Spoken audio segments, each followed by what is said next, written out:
Against all odds is a phrase that we use when we're facing probably some of life's greater challenges. Perhaps today you're in a situation where you would say, whew, I've got to get through this, but the odds are against me. Now, I don't know who the odds are. Obviously, they're not the evens, but odds are just kind of an ambiguous statement we can make about things and stuff and things like that. But life does really often present us moments when the odds do seem stacked against us, when success feels distant, strength seems small, it's not equal. But the Bible reminds us that victory is not measured by circumstances, but by faithfulness. The writer of Galatians says, let us not grow weary in well doing, for in the proper time, in a due season, we will reap a harvest if we do not give up, if we do not lose heart. God never asks us to control outcomes. He simply asks us to give our best, trust Him with the rest. David faced Goliath against all odds. He only had a sling and faith.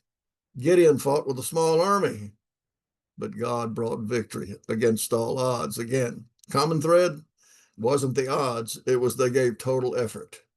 They believed that with God, impossible things, impossible odds become opportunities for His glory. Progress can feel slow sometimes. The battle seems really unwinnable, but keep giving your all. Your effort's an act of worship. Whew. I'll never forget the time when my pastor told me, listen, if you're going to go to school and take for those degrees and you're going to advance your academic standing in your life and you're going to go that way, don't do it for a certificate. Do it as an act of worship. So I'm going to suggest to you today that you do these battles against all odds as an act of worship and a testimony of trust. God honors resolve that's born out of faith. The size of your challenge doesn't determine the strength of your God. Stand firm. Do your part wholeheartedly and let God multiply your efforts. Now, some of you that watch these videos, you've got a life that part of it is stacked against all odds. But the outcome might surprise you. More importantly, it'll strengthen your faith. And again, you've lasted this long. Don't stop now. God didn't bring you this far just to bring you this far. He has purpose in your journey. When you give your best, even against all odds, God does the rest. How incredible is that?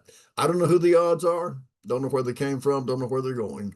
But to God be the glory against all of that. You can become a victor through Jesus Christ. Amen. Remember, no one succeeds alone, and we will talk again soon.